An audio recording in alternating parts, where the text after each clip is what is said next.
स्वामी विवेकानंद। एक बार स्वामी विवेकानंद अपने आश्रम में सो रहे थे कि तभी एक व्यक्ति उनके पास आया जो कि बहुत दुखी था और आते ही स्वामी विवेकानंद के चरणों में गिर पड़ा और बोला, महाराज, मैं अपने जीवन में खूब मेहनत करता हूँ, हर काम खूब मन लगाकर भी करता हूँ, फिर भी आज तक मैं कभी सफल व्यक्ति नहीं बन पाया।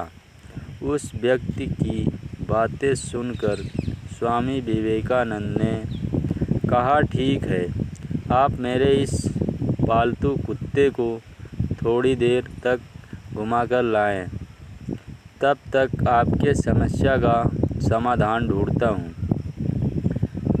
इतना कहने के बाद वह व्यक्ति कुत्ते को घूमने के लिए चला गया और फिर कुछ समय बीतने के बाद वह व्यक्ति वापस आया तो स्वामी विवेकानंद ने उस व्यक्ति से पूछा कि यह कुत्ता इतना हाँफ क्यों रहा है, जबकि तुम थोड़े से भी थके हुए नहीं लग रहे हो। आखिर ऐसा क्या हुआ? इस पर उस व्यक्ति ने कहा कि मैं तो सीधा अपने रास्ते पर चल रहा था, जबकि यह कुत्ता इधर उधर रास्ते भर भागता रहा और कुछ भी देखता तो उधर ही दौड़ जाता था, जिसके कारण यह इतना थक गया है। इस पर स्वामी विवेकानंद ने मुस्कुराते हुए कहा, बस यही तुम्हारे प्रश्नों का जवाब है। तुम्हारी सफलता की मंजिल तो तुम्हारे सामने ही है, लेकिन तुम अपने मंजिल के बजाय इधर उधर भागते हो,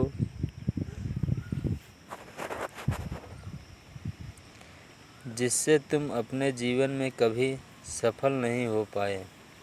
यह बात सुनकर उस व्यक्ति को समझ में आ गया कि यदि सफल होना है तो हमें अपने मंजिल पर ध्यान देना चाहिए।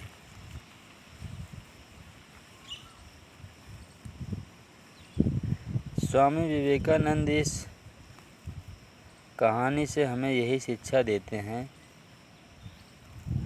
कि हमें जो करना है, जो कुछ भी बनना है, हम उस पर ध्यान नहीं देते हैं और दूसरों को देखकर वैसा ही हम करने की सोचते हैं, जिसके कारण हम अपने सफलता के लक्ष्य के पास होते हुए भी दूर भटक जाते हैं। इसीलिए यदि जीवन में सफल होना है तो सदा हमें अपने लक्ष्य पर ध्यान केंद्रित करना चाहिए। स्वामी विवेकानंद की ख्याति देश विदेश में फैली हुई है। एक बार की बात है, विवेकानंद समारोह के लिए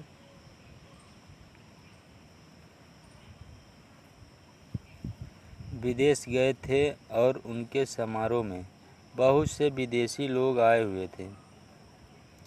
उनके द्वारा दिए गए स्पीच में से एक विदेशी महिला बहुत ही प्रभावित हुई और वह विवेकानंद के पास आई और स्वामी विवेकानंद से बोली कि मैं आपसे विवाह करना चाहती हूँ, ताकि आपके जैसा ही मुझे गौरवशाली पुत्र की प्राप्ति हो।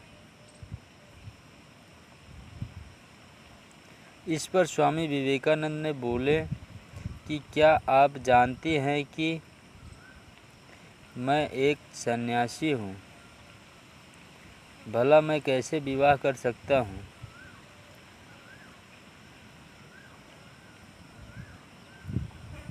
यदि आप चाहो तो मुझे आप अपना पुत्र बना लो, इससे मेरा संन्यास भी नहीं टूटेगा और आपको मेरे जैसा पुत्र भी मिल जाएगा।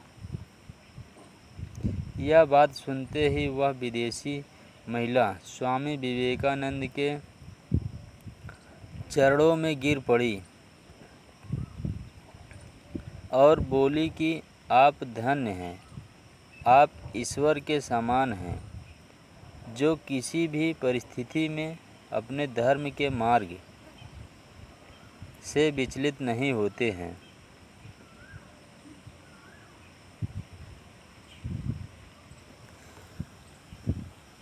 स्वामी विवेकानंद की धार्मिक कथागत कहानी, गोलू की कहानी।